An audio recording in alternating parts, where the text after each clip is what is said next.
today, we had some good news and we had some bad news. I'm gonna start with the good news. This is something I like, and I hope we can all move forward with this. Progression.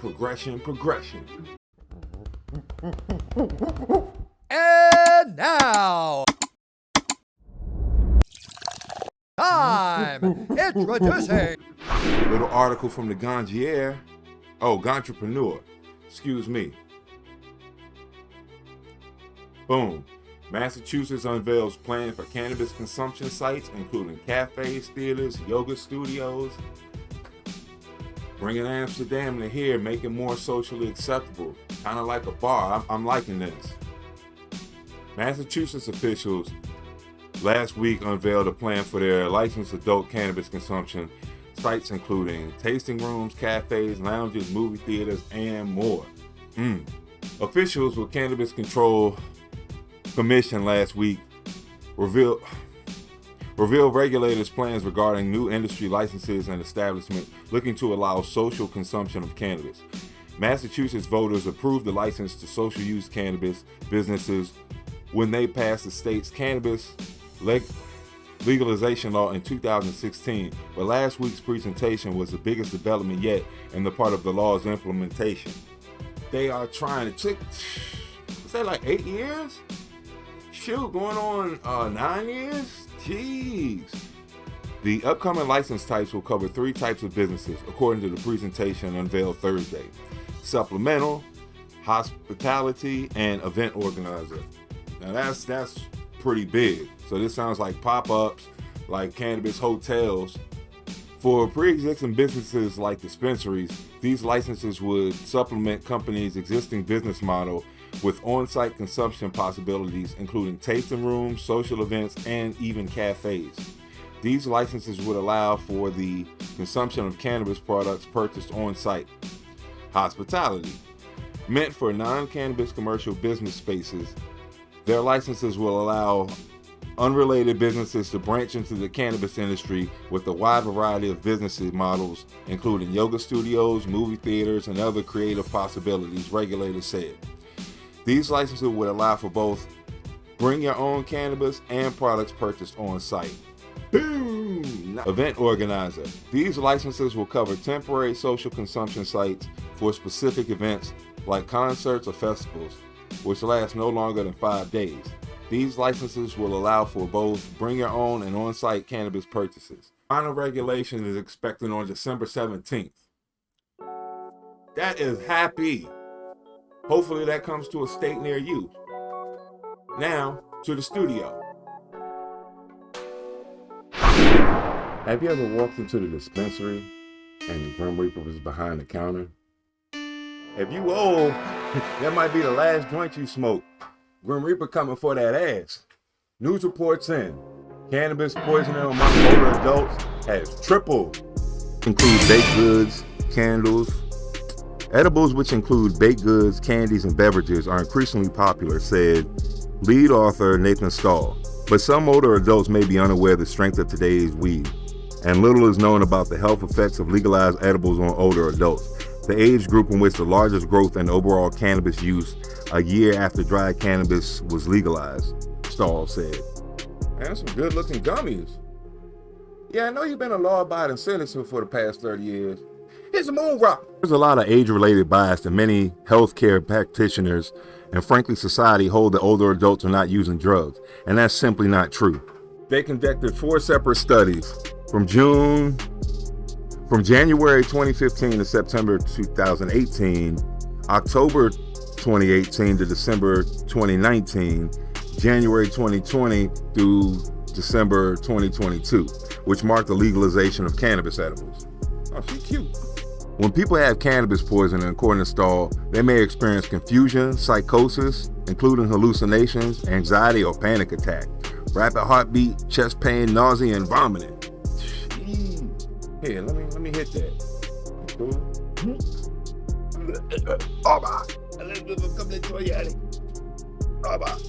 Maybe you shouldn't be smoking.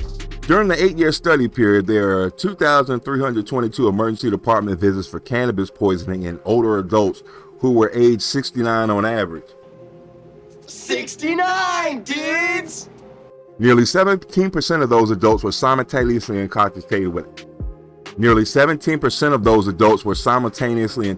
with alcohol. About 38% had cancer and 6.5% had dementia. Well, goddamn, what you trying to do to yourself? Don't wonder. Dang, Pops, maybe you need to slow down.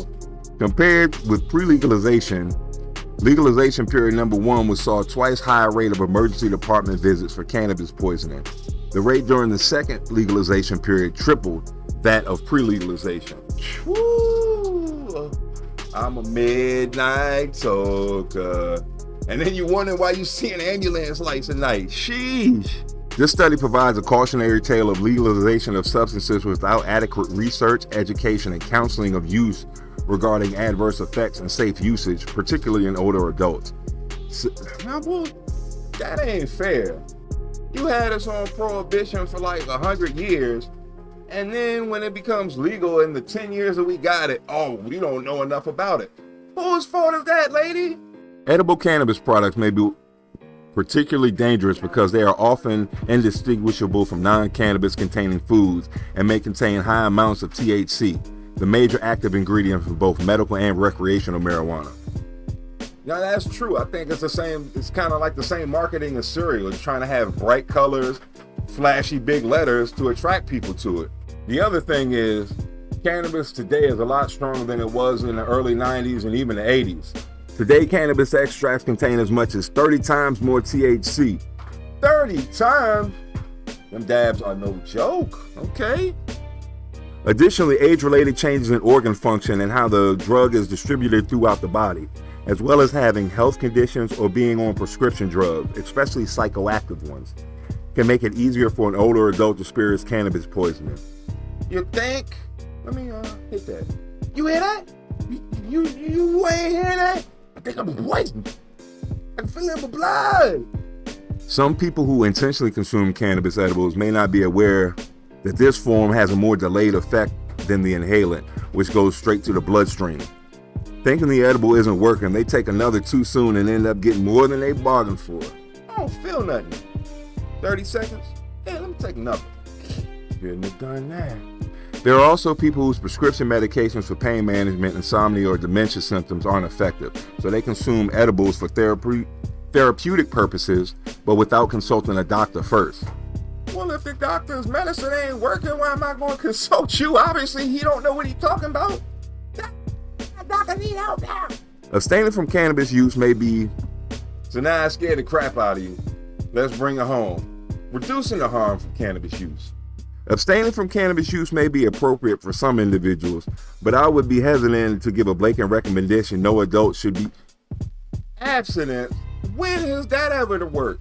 That don't work with mating. Sorry, trying to be YouTube friendly. Products older adults intentionally use should be dosing information with specific guidance to older adults, recognizing that the amount of drug they need is a lot less than younger populations. In geriatric medicine, we have a mantra: start low and go slow. The same mantra applies here. Doctors say read the directions of your medication. I'm glad he went to all that schooling. The amount in which cannabis can become poisonous can depend on multiple personal factors, but some studies have indicated people should wait at least 3 hours before taking a second dose. You think? Healthcare providers should also have open and judgment-free conversations with older adults about cannabis use and its benefits and risks. So, consult a doctor, read the packaging, and sometimes you just got to lock it up from yourself. Okay, back to the studio.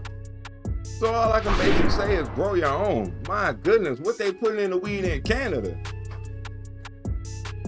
Dispensaries trying to kill you. Weeds flooded everywhere and it's poisonous.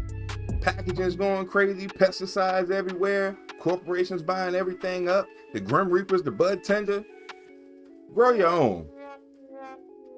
As said, cannabis poisoning in older adults has tripled. You take care, fellow Cannabisians. This has been Brutal Monkey News. I'm out. And now...